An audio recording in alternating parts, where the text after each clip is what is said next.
Lisa, the four organizers? Just for introduction, I've worked as a veterinarian a long time in developing countries, and then after that I found that I needed to know more about my own country and worked with dairy farmers in my own country, and I saw then the ideas of how that could be interlinked. So that is what I would like to present to you today. So just to give a very brief overview of what has happened in the Netherlands, that 60 years ago livestock keeping was very similar to what happens in developing countries today. Since the 1960s, there have been conscious policies for scale enlargement and intensification. And this was because there was this policy of no more hunger after the Second World War. And so farmers were obliged to have milk tanks. Every farmer had to have one in his farm, and as a result of that they also needed to have a big stable in order to fill the tank and to move along in terms of productivity. And there were a lot of conducive policies there, and that is important for you to know. This has not just happened because it would give more income to farmers. There were conducive policies that led to this. There was, and especially the first decades, there was an active market protection. There were fixed prices per liter of milk. So the farmer would know that if indeed I get more, have more milk, I would also get a better price. There was also a very big access for credit for all farmers that wanted to do this kind of extension.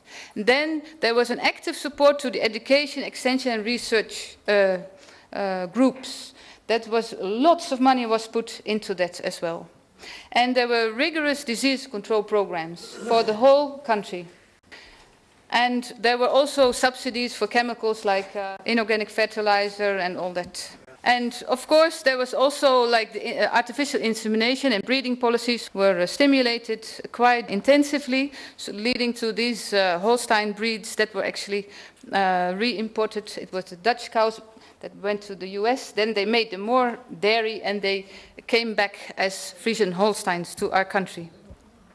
And importantly, the land structure was changed dramatically. Where there was water, they make dikes and they would make polders, so have more land, gain land. And the other aspect was there was this, all the small plots were put together, and they were, farmers would have plots bringing together in order to facilitate mechanization. And all the natural barriers between the plots were taken away. And today farmers are struggling to get these natural barriers back again. So it is important for you to know that this also had an enormous amount of subsidies, especially from the EU. And you can see here from the 1983 to 2009, the amount of subsidies in billions. So there was a height in 87, like nearly 4 billion, and this has gradually gone down, but still today our country gets around 1 billion of euros for our farming. It's not because our farmers earn so much, no, it's also they get a lot of European subsidies. So this has resulted in quite a dramatic change. And I want to show you just a few changes. If you look at the yellow part up there, you can see that the number of dairy farms have reduced by nearly 90%. So there used to be 180,000 dairy farms, and now there are only, in 2007, 21,300. So it has reduced nearly 90%. And the milk production, of course, per animal has gone up a lot.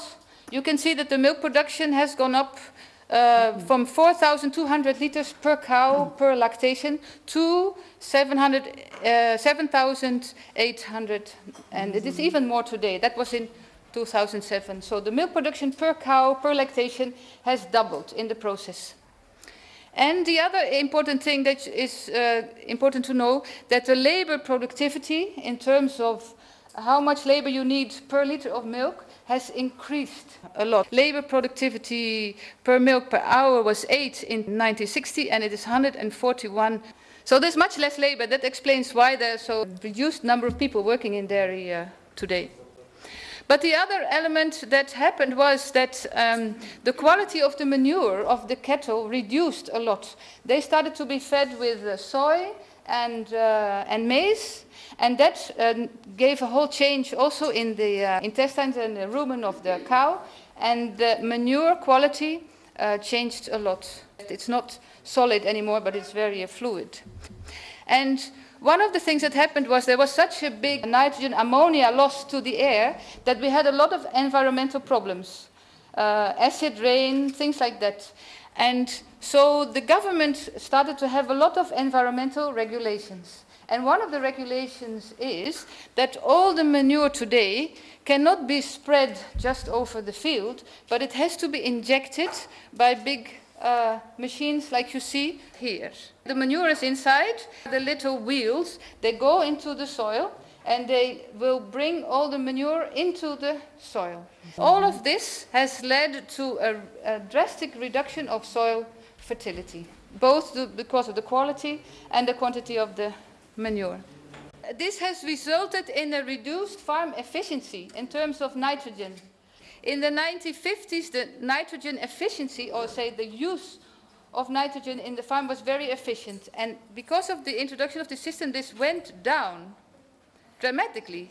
And now farmers have started to realize that, so they are starting to have new policies and new ways of farming to get the efficiency back again. But you can see that it is very difficult. It's not easy. It's much easier to lose it than to recover it.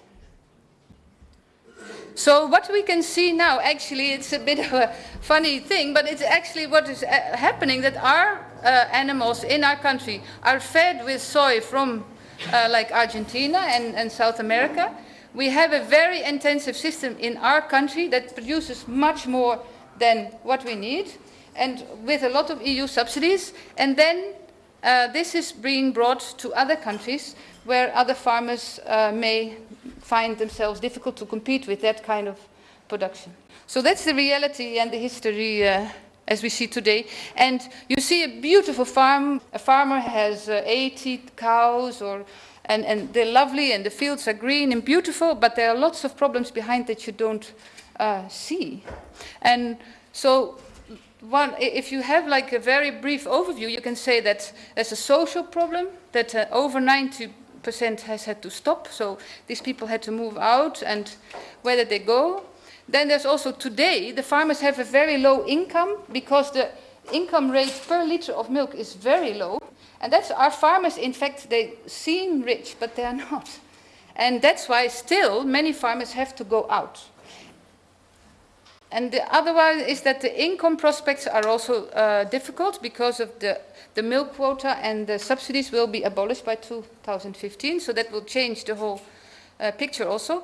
And young people are moving out of farming. That is, they just don't want it. They see how their parents are struggling, and they don't want that for themselves. And there is an increasing criticism and concern of the general public. They say, well, these farmers, why do they produce? Animal well-being is not good, climate change, all of that. Our farmers are not doing a good job. So this is a kind of a bleak picture. But it's not as bleak as this would seem. What are the ways out? You see that lots of farmers are still moving out. Every day, I believe there's 5 farmers moving out of farm every day in our country.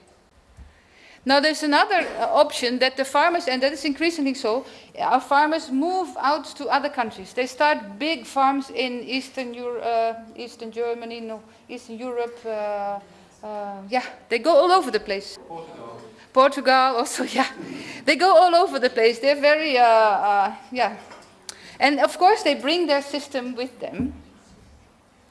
Also because in other countries you don't have these environmental regulations as much as we have them in our country. Now the third way out is that you have an even further scale enlargement.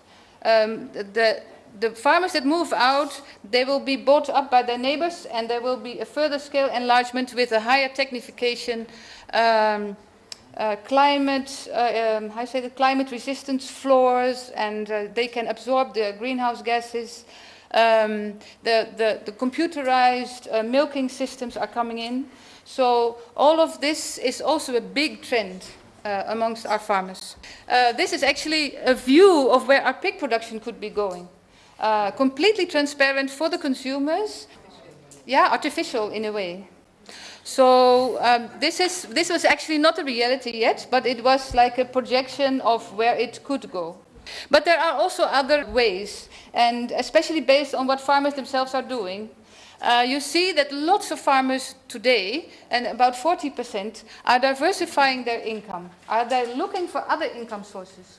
So you see, for example, here is farmers' golf. So it's like ecotourism. They have people from cities coming and they play golf on the farmers' premises, and of course they drink and they have, so the farmers get income from that. There's another one here that is a care farm. It's very popular now. You have care for elderly people or people with needs, disabled, or mentally ill people. They can stay on the farm, and for example, the farmer's wife would be a nurse, and she would then take care of these people, and the farmer would run his farm, so it would be mixed. And you have also seen that people that go to the farms, it gives good results in terms of care also. Here, the farm shops are also becoming increasingly popular, the direct farm. Another way out is that farmers are increasingly looking at how soil fertility can be restored again. And especially in farmers' groups, they are looking at how they can do that in a way that's economically also feasible. And they do that by reducing both fertilizer and concentrates, and by producing more milk on basis of roughage again.